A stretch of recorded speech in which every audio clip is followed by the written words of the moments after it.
The Ice Wall Guardians. My name is Dr. Celine Vey, and if you're hearing this, it means I was right. I've been called a fraud, a lunatic, even a danger to national security. Maybe they weren't wrong. I spent years obsessed with what everyone else dismissed as fringe conspiracy, that Earth isn't a globe at all, but a kind of stage, a test, a projection. And beyond the endless sheets of polar ice lies something ancient, something watching. Most people laugh at the so-called ice wall theory. I didn't. I staked my career on it. I lost my job, my funding, my reputation, and yet I kept digging until I found him. Cade Voss. Cade wasn't a scientist. He was a survivalist, the kind of man who lived more comfortably under blizzards than beneath a roof. Scarred hands, sunken eyes, a stare like frostbite. He'd seen things in the Arctic no man should have seen. When I told him what I was looking for, he didn't laugh. He just nodded once and said, "You don't want to find it," but he came with me anyway. Mira Solis rounded out our crew, young, sharp, far too eager to risk her life for someone else's obsession. She carried more equipment than food. Satellite rigs, thermal scanners, signal interceptors. Her eyes were always lit by the glow of some monitor. When I asked why she wanted to join, she said, "Because I want to know what they're hiding." We left from an abandoned research outpost, hundreds of miles from any human settlement. The air was already strange out there. Compasses spun lazy circles, GPS dropped in and out like a stuttering heartbeat. At night, the sky shimmered with lights that weren't auroras. On the fifth day, we saw the first mirage. At the horizon, a city glimmered. Glass towers catching sunlight, spires of impossible height. Mira gasped and scrambled for her camera. Cade didn't even bother.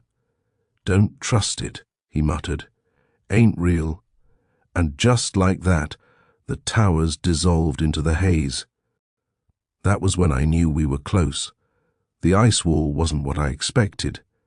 People imagined some neat, vertical sheet of ice like a giant fence around the world.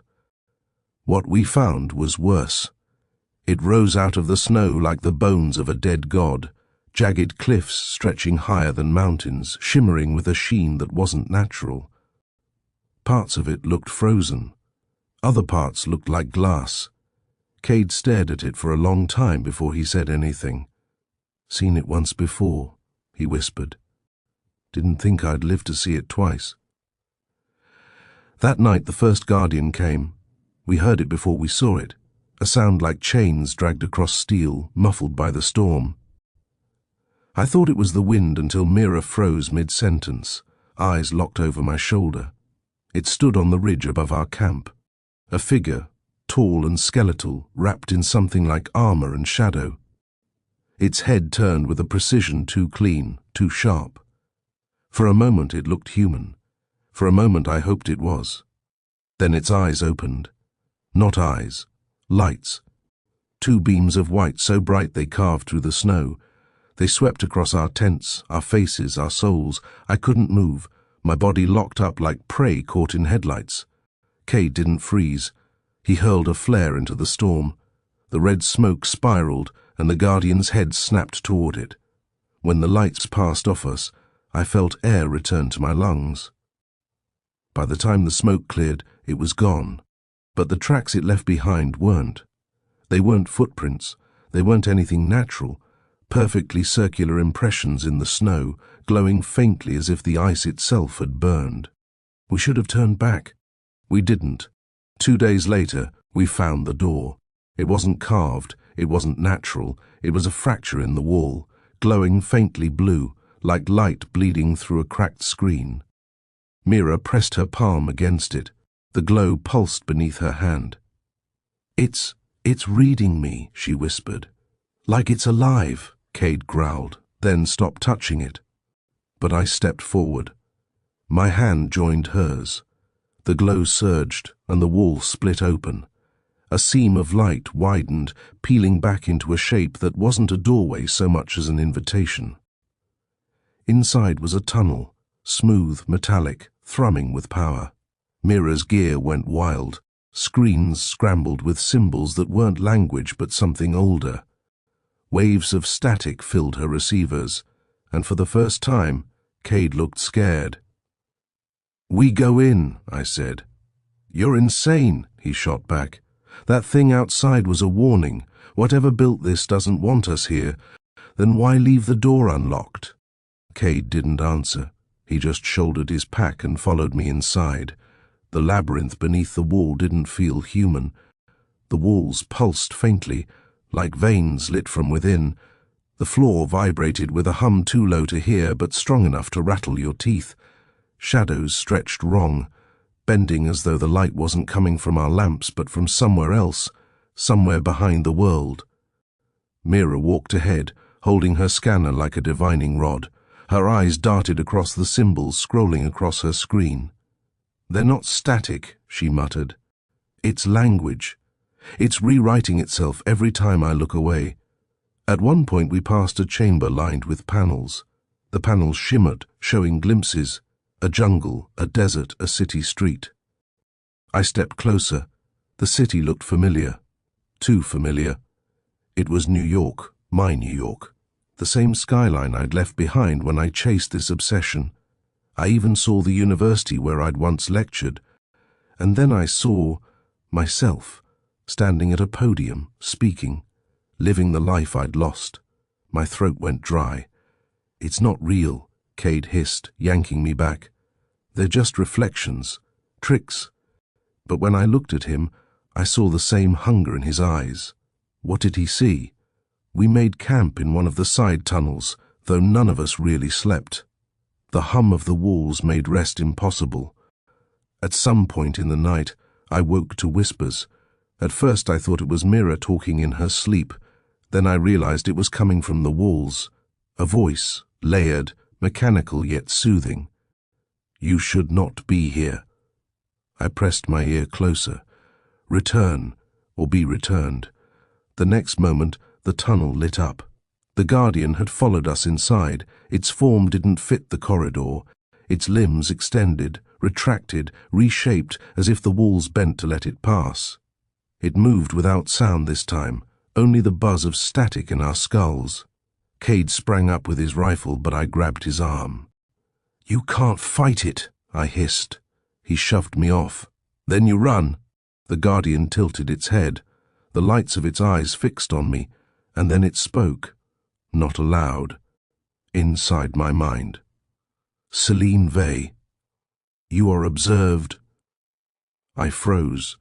My name. It knew my name. Before I could react, Mira slammed something against the wall, a device from her pack. The Guardian recoiled, its lights flickering. The hum of the labyrinth screamed, and just like that, the Guardian vanished into the walls. I turned on Mira. "What the hell was that? What did you bring?" Her face was pale, but her eyes weren't afraid. They were determined. "I told you," she said quietly. "I want to know what they're hiding.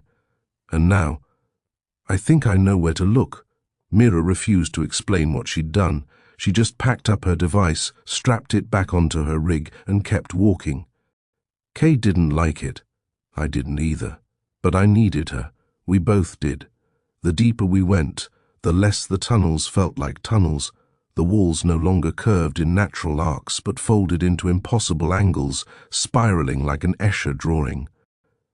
Sometimes we turned corners, only to find ourselves back where we started. "It's not the walls moving," Mira muttered, eyes flicking across her scanners. "It's us." "What the hell does that mean?" Cade barked. She didn't answer. Hours blurred. My sense of direction dissolved. At one point, I thought I saw light ahead. Sunlight, glorious sunlight. I ran toward it, heart hammering, only to slam face first into a cold, solid wall. Cade pulled me back, his face pale with something worse than fear. "Don't trust your eyes," he hissed. I didn't argue. I couldn't. We stumbled into a chamber larger than any we'd seen yet. The walls weren't walls at all, but vast panels of liquid light, shimmering with scenes that shifted like dreams. One moment I saw oceans, the next, deserts, the next, endless black void. Mira raised her scanner, whispering, "They're projections, windows into somewhere." But Cade wasn't looking at the panels. He was looking at the floor. It wasn't solid. Beneath the glassy surface, shapes moved. At first I thought it was water. Then one of the shapes rose closer, brushing just beneath the surface. A face, pale, distorted, eyes wide in eternal terror. Then another. And another. Hundreds of them. Bodies, pressed against the underside of the floor like insects trapped in amber. Cade swore and backed away. "We need to leave. Now!" Mira crouched closer, fascinated.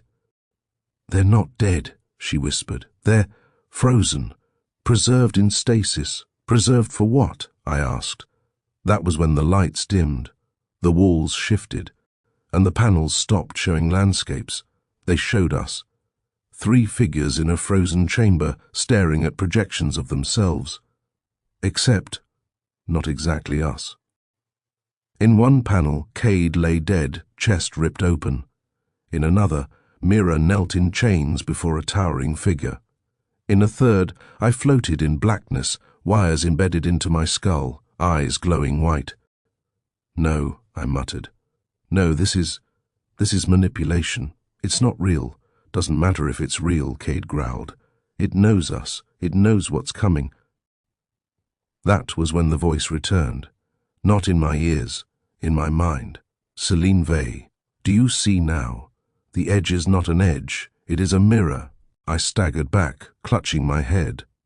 The words weren't words. They were thoughts forced into my skull, too large for my brain to hold. Mira's eyes went wide. "You hear it too?" Cade didn't answer. He was staring at something above us. I followed his gaze. The ceiling wasn't solid anymore. It rippled like water, and from it descended a figure. Not a guardian. Something else. Taller, leaner, draped in shifting robes of black and silver that weren't cloth but streams of light. Its face was obscured, a blur of static and shadow. And when it spoke, the walls trembled. "You should not be here. Humanity is not prepared." My knees gave out. My breath caught. For years I'd imagined what lay beyond the wall, but I hadn't imagined this. Cade raised his rifle. "Stay back." The figure didn't move. It didn't need to. "You have trespassed into a system not meant for you. Your world is an experiment, a projection, a containment." "Containment?" I whispered. "Containment for what?" The figure's head tilted. For a moment I thought it wouldn't answer. "Then, for you." The walls rippled again, and suddenly the chamber shifted. The panels dissolved into windows showing Earth. Our Earth. I saw oceans, continents, clouds swirling in perfect detail, except there were no satellites, no space, only blackness pressing around it like a dome. "God," Mira whispered, "it's true." Cade lowered his rifle, his face unreadable. "So what? We're lab rats in a cage?" The figure's voice deepened. "You are observed, studied, preserved, to ensure stability." Something inside me broke then. Years of doubt, ridicule, obsession, all of it vindicated, yet twisted into something I couldn't bear. "Why?" I demanded. "Why keep us trapped? Why hide the truth?" The figure leaned closer. Its voice filled my skull until I thought it would split open. "Because truth breaks, and you are not ready to be broken." The floor cracked. The frozen bodies beneath stirred. One pressed its hand against the glass, mouth opening in a silent scream. Another clawed upward, nails scraping. Cade yanked me back. "We're leaving. Now." The figure didn't stop us. It only whispered, echoing through the chamber, "Return, or be returned." We ran. The labyrinth twisted more violently now. Corridors looped into themselves, lights flickered in sickly colors. At one point, I swear I saw Cade ahead of us and behind us at the same time. Mira stopped suddenly. Wait. I think I can." She dropped to her knees, unpacking her device. Symbols scrolled across her screen. She muttered to herself, hands flying, sweat dripping down her face. "What the hell are you doing?" Cade demanded. "Shut up," she hissed. "I'm close." "Close to what?" I snapped. Her eyes lifted to mine, and in that moment I saw something I hadn't before. Not fear, not curiosity, devotion. "I wasn't here to find the truth," she whispered. "I was here to protect it." Cade froze. "What?" Mira smiled faintly. "The system. It can't fall. Not yet. Not until they decide. I came to make sure of that." The corridor rumbled. The walls pulsed brighter. "You're one of them," Cade snarled. "No," she said softly. "I'm one of us. But I understand them, and I believe them." Before we could stop her, she slammed her palm onto her device. The walls screamed. From the shadows, guardians emerged. 3, 4, 5 of them. Their eyes blazed. Their limbs unfolded like blades. We were surrounded. Cade raised his rifle, but I knew it was useless. The guardians closed in, their lights searing through the storm of static. And then, just as they reached us, they froze. All of them. Their heads turned in unison. Not toward Cade, not toward Mira, toward me. "Celine Vey," the voice whispered inside my skull. "You will decide." The guardians stepped back. The corridor split open, revealing a chamber beyond. Larger, brighter, humming with power. At its center was a core of pure light, pulsing like a heart. I knew without knowing this was it. The center of the system, the engine of the illusion. And they were letting me in. The chamber was alive. Light bled from every surface, weaving into patterns too complex for my mind to follow. The air buzzed like electricity, vibrating in my bones, making it hard to breathe. Cade gripped my arm. "Celine, don't. Whatever this is, it's not for us." But the guardians didn't move against me. They stood like statues, heads bowed, as if I were their chosen emissary. The voice pressed into my skull again. "Enter. Choose." I took a step forward. My legs moved without asking me. "Celine," Cade hissed. "Don't listen to it. That's not choice. That's control." Behind us, Mira was smiling. Her eyes glowed faintly, reflecting the pulse of the core. "It has to be her," she said softly. "She's the anomaly. The breach." I turned to her, my throat raw. "What did you do, Mira?" "I helped them find you," she whispered. "Your mind, it resonates with the system. You're the key they've been waiting for." Cade swore, raising his rifle. "You set us up." She didn't flinch. "I protected us. If the system fails, everything fails. Our world collapses, billions die. This way, it continues, controlled, safe." I shook my head. "Safe isn't the same as alive." Mira looked at me with pity. "And alive isn't the same as free." The chamber pulsed, drowning out our words. The core's light brightened until I couldn't tell if my eyes were open or closed. "Celine Vey, take your place." I don't remember moving, but suddenly I was at the base of the core. It wasn't solid. It was a lattice of energy, threads of light twisting in impossible geometries. My hand hovered inches from it. Heat rolling off in waves that weren't heat but thought, memory, power. Images cascaded through me. Earth as a sphere of glass, oceans as data streams, people as silhouettes of code. We weren't alive. We were written. The system didn't just contain us. It was us. The realization nearly broke me. "Celine!" Cade's voice cut through the storm. "Step back! Don't let it take you!"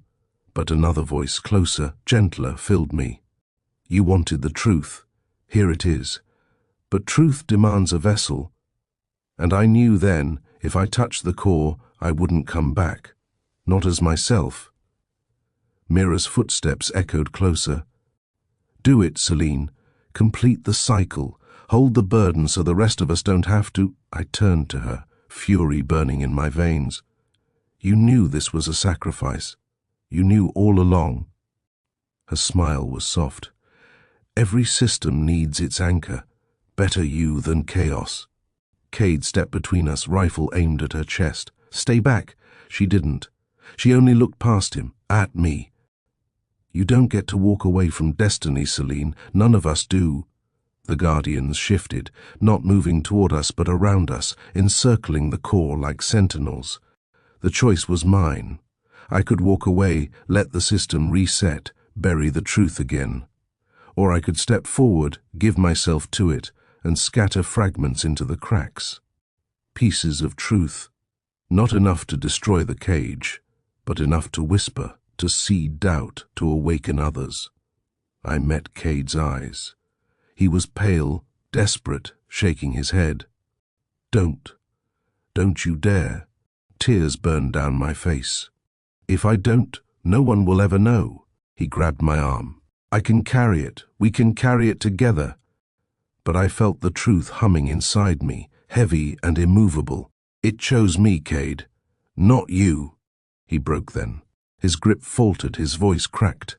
Celine, please, don't leave me here with her. I pressed my forehead to his, whispering, remember what you saw. Don't let them bury it.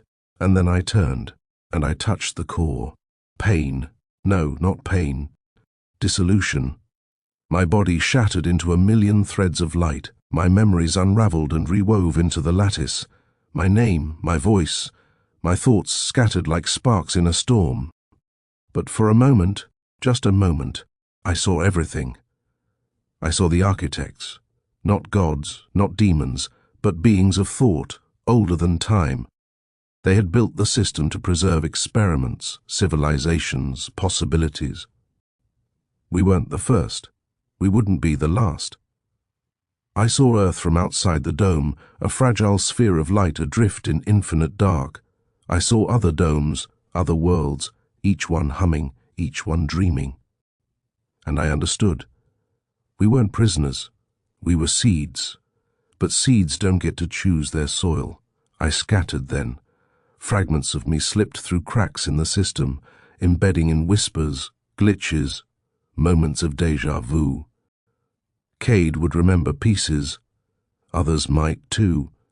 Enough to spread doubt. Enough to spark the question. Maybe enough to someday break free.